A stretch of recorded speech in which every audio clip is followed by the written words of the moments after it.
नगर निगम द्वारा सफाई कर्मचारियों के 746 पदों पर जहां सोमवार को 400 आवेदकों के इंटरव्यू लिए गए, वहीं मंगलवार को भर्ती प्रक्रिया हंगामे की भेंट चढ़ गई। आवेदक सफाई कर्मचारियों ने निगम सीईओ हरफुल यादव के खिलाफ मोर्चा खोलते हुए निगम परिसर में धरना लगा दिया। वहीं कुछ सफाई कर्मचारी अनुभव प्रमाण पत्र की अनिवार्यता को लेकर अदालत में जाने का मन बना रहे हैं। एक परिवार से एक ही व्यक्ति को नौकरी देने के मुद्दे पर भी सफाई कर्मचारी सहमत नहीं हो पाए। गुस्साए सफाई कर्मचारियों ने सीईओ का घेराव करने की कोशिश की तो सीईओ यादव सीट छोड़कर बाहर निकल गए। यहां भी सफाई कर्मी महिलाओं ने यादव को घेरने की कोशिश की। इसके बाद सीईओ सुरक्षा के बीच पैदल चलकर अपनी गाड़ी तक पहुंचे और रवाना हो गए। महिला सफाई कर्मियों ने अपने गुस्से का इजहार करते हुए बताया, अब भर्ती आई है जिसमें हमारा घर में किसी का रोजगार नहीं। हम गुजर जाते रावड़िया मोहल्ला में हमारा 4-5 घर है, किसी बच्चे का एक भी रोजगार नहीं मिला और बाकी के 2-2, 3-3 कल जो इंटरव्यू हुई है उसमें एक घर में 2-2, 3-3 आदमी का नाम आ गया। इसलिए ये विरोध कर रहे हैं और हम इतना सालों से काम कर रहे हैं, आज तक कर रहे हैं साहब। 10-15 साल हो गया रेगुलर काम कर रहे हैं, सारा जमादारों को मालूम में हम काम कर रहे हैं जो, और हमारा घर में एक बच्चे का भी नहीं। इंस्पेक्टर जब 2 इंस्पेक्टर लिख के दे रहे अनुभव प्रमाण पत्र और कर्मचारियों के, तो हमारे इंस्पेक्टरों ने हमें अनुभव प्रमाण पत्र क्यों नहीं दिया गया? रामदेव नानी ने दिया है लिख के, आगे ये तुम्हारे मनीष शर्मा ने दिया है लिख के, ये किस आधार पे लिख के दे दिया उन्होंने, फिर हमें क्यों नहीं मिला? मामले में पूरी घूसखोरी लग रही है साहब, और ये बाकोलिया साहब ने पूरी घूसखोरी करी है और ये अधिकारी भी सारे। इसके घर में नहीं नौकरी उनको दो, इसके घर में नहीं नौकरी उनको बुला के दो सर। आपके न्याय आप पूरा क्यों नहीं करते सर? ये न्याय आप गलत कर रहे हो सर। आपके घर में नहीं है, क्या नौकरी के घर में देने क्यों सर? ये गरीब कहाँ जाएंगे सर? नौकरी की मांग है, हमें मांग रहे हैं आज 20-20 साल। हमारी कोई मांग पूरी नहीं है। हम 20-20 साल हो गए हमें काम करते करते, हमारी कोई वो नहीं है। यहाँ पे क्या चाहते हो? नौकरी चाहते हैं हम तो। नहीं नौकरी दोगे तो हम हत्या करेंगे, आना सागर में डूब के हत्या करेंगे और ना सीओ साहब का नाम लिखाएंगे हम। वहीं निगम पार्षदों ने भी सीईओ हरफुल यादव के खिलाफ मोर्चा खोल दिया।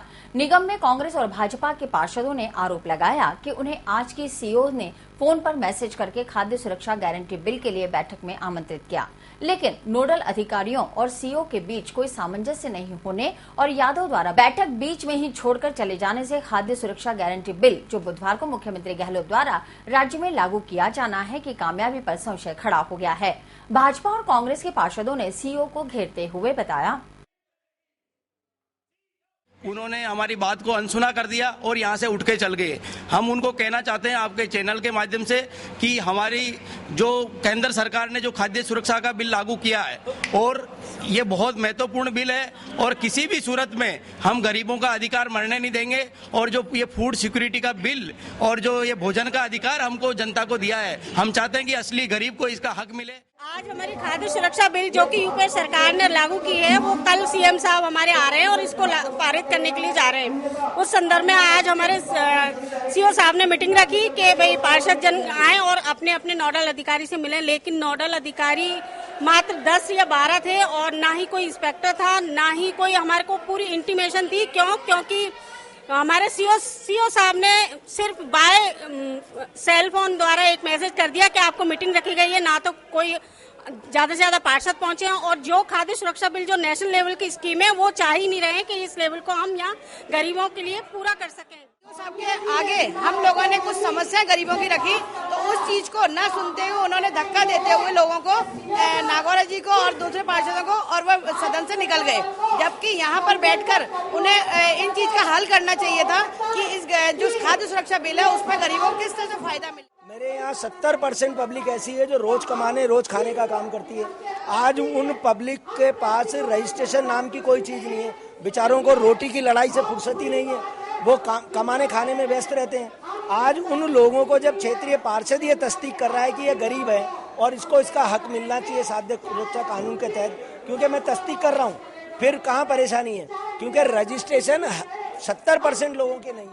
गरीब लोग जो रह गए हैं, पार्षदों ने उनके बारे में कहना चालू करा कि साहब आपके नगर निगम के अधिकारियों द्वारा, नगर निगम प्रशासन द्वारा जो गरीब लोग जो रह गए हैं, फॉर्म जिन्होंने भरे थे वो नहीं आए, जिन्होंने 8 तारीख पहले जमा करा दिए वो लोग भी रह गए हैं। तो उन्होंने किसी प्रकार की किसी चीज के लिए नहीं सुनी। लोगों पार्षदों ने कहा कि आपका कोरम पूरा करने के लिए आपने मीटिंग करी है, लेकिन होता क्या है, तहस में आके पार्षदों के साथ धक्का मुक्की करते हुए सीओ साहब का इस प्रकार चला जाना एक उचित नहीं है। हम सीओ साहब से ये जनता का अपमान है। जल्दबाजी में आज ये पार्षदों की और नोडल अधिकारियों की मीटिंग बुलाई और इस मीटिंग के बीच में से उठ करके चले गए। वो ध्यान में आता है वो राज्य सरकार की और जनता के हितों को कितने गंभीरता से ले रहे हैं। जिस खाद्य सुरक्षा के लिए आज जनता सड़कों पे उतरी हुई है, पार्षद अपना सब कुछ काम छोड़ करके और ये सरकार सब काम छोड़ करके कल इसको लागू करने में लगी है। हमारे सीओ महोदय इसको बिल्कुल गंभीरता